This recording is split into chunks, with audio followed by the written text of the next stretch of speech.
Talk radio kingpin Michael Savage is the first to point out that his newest book is not standard religious writing, though it bears the title God, Faith and Reason, and follows his 25 other books which dwelled on politics, culture, wars, national security, immigration issues and science. His last book, in fact, was Trump's War: His Battle for America, and it made the New York Times bestseller list despite being ignored by the mainstream media. Mr. Savage is very candid about his motives as an author this time around. "I wrote this odyssey over nearly a lifetime of searching, and to thank the Creator for my life," Mr. Savage tells Inside the Beltway. "This is very important for you to know. When I was down and out, I had to go down to the core of my being and reach out to the man upstairs, to put it colloquially. And I had to ask him to save me. It didn't happen like a boom went off, or lightning struck, or Charlton Heston appeared in my living room with a ticket to heaven.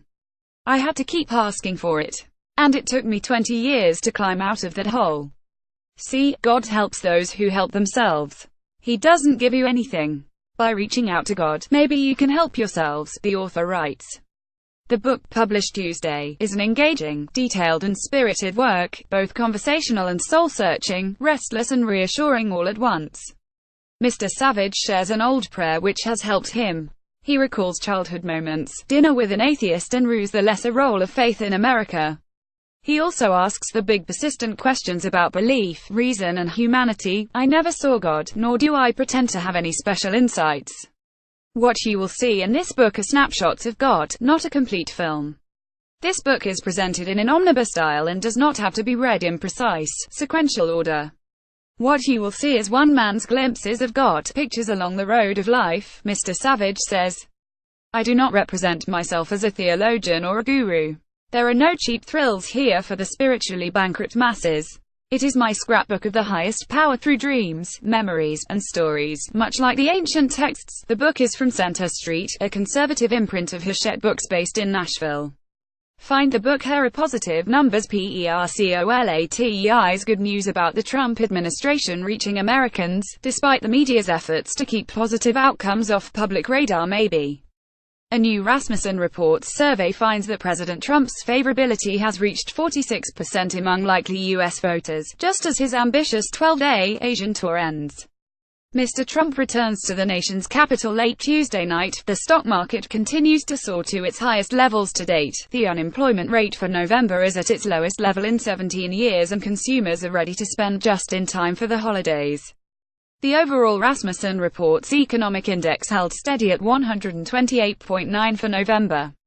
Enthusiasm about the economy started to grow immediately following the 2016 presidential election and continues to show the highest level of confidence since this tracking began in 2014, the pollster advises. The aforementioned index is compiled from daily consumer surveys which track confidence, expectations and sentiment toward the U.S. economy. Applause for intrepid journalists. The Broadcasting Board of Governors, a federal agency which oversees U.S. media interests overseas, recognizes some authentically intrepid journalists on Tuesday, at a site very near the U.S. Capitol. On hand to receive the annual David Burke Awards for Distinguished Journalism, which recognize courage, integrity, and professionalism, will be Voice of America Middle East correspondent Heather Murdoch, who documented the drive-by coalition forces to retake the city of Mosul from the Islamic State Radio Free Europe or Radio Liberty's Uzbek service, for coverage of strife in Uzbekistan despite grave risks to the reporters and their families. Office of Cuba Broadcasting journalist Ricardo Quintana, for tracking dangerous immigration voyages between the U.S. and Cuba. Radio Free Asia's Korean service reporters Albert Hong, Jeon No, and Hee Young Yang, for fastidious investigative reporting of North Korean forced labor. Middle East Broadcasting Network's Al Iraq correspondent Abdul Hamid Zabari and cameraman Yasser Salim and John Saeed, for taking extreme risks to report from Iraq and Islamic State strongholds. Money on the menacing promising news from yet another American industry which appears to be doing rather well, thank you. Restaurant and food service revenues are forecast to top $990 billion by 2021, according to Restaurants Food Service United States, a new report released by Freedonia Focus Reports, a market researcher. Increases in the population and disposable personal income will drive overall gains in restaurant and food service revenues. Consumers are expected to dine out more often and purchase higher-priced offerings as their incomes rise, the organization predicts.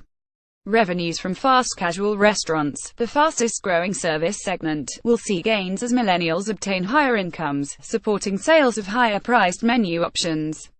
Additionally, new restaurant concepts will further drive sales. The revenue comes from full and quick-service restaurants, snack, bakery, and coffee shops, bars, taverns, and buffets and cafeterias. FOXIFIED. The tax addition and election year approaches, and public town halls are returning to the airwaves. On Tuesday, Fox News Channel anchors Brett Baier and Martha MacCallum moderate America's election headquarters town hall with House Speaker Paul D. Ryan. The live one-hour event begins at 6:30 p.m. Est from a site in Virginia and will focus on tax reform. Yes, Mr. Ryan will take questions from the audience. The network will also broadcast a tutorial on tax matters hosted by Mr. Baier 30 minutes prior to the event, plus a review of significant news with Ms. MacCallum in the aftermath. Poll du jour: 45% of Americans approve of the way President Trump handles the economy, 89% of Republicans, 40% of independents and 19% of Democrats agree, 37% approve of Mr. Trump's handling of taxes, 82% of Republicans, 33% of independents and 9% of Democrats agree, 35% approve of Mr. Trump's handling of North Korea, 75% of Republicans, 29% of independents and 11% of Democrats agree, 33% approve of Mr. Trump's handling of foreign affairs, 72% of Republicans, 28% of independents and 9% of Democrats agree. Source: a Gallup poll of 1,028 U.S. adults conducted November 28 and released Monday. Kindly follow Jennifer Harper on Twitter at Harper Bulletin.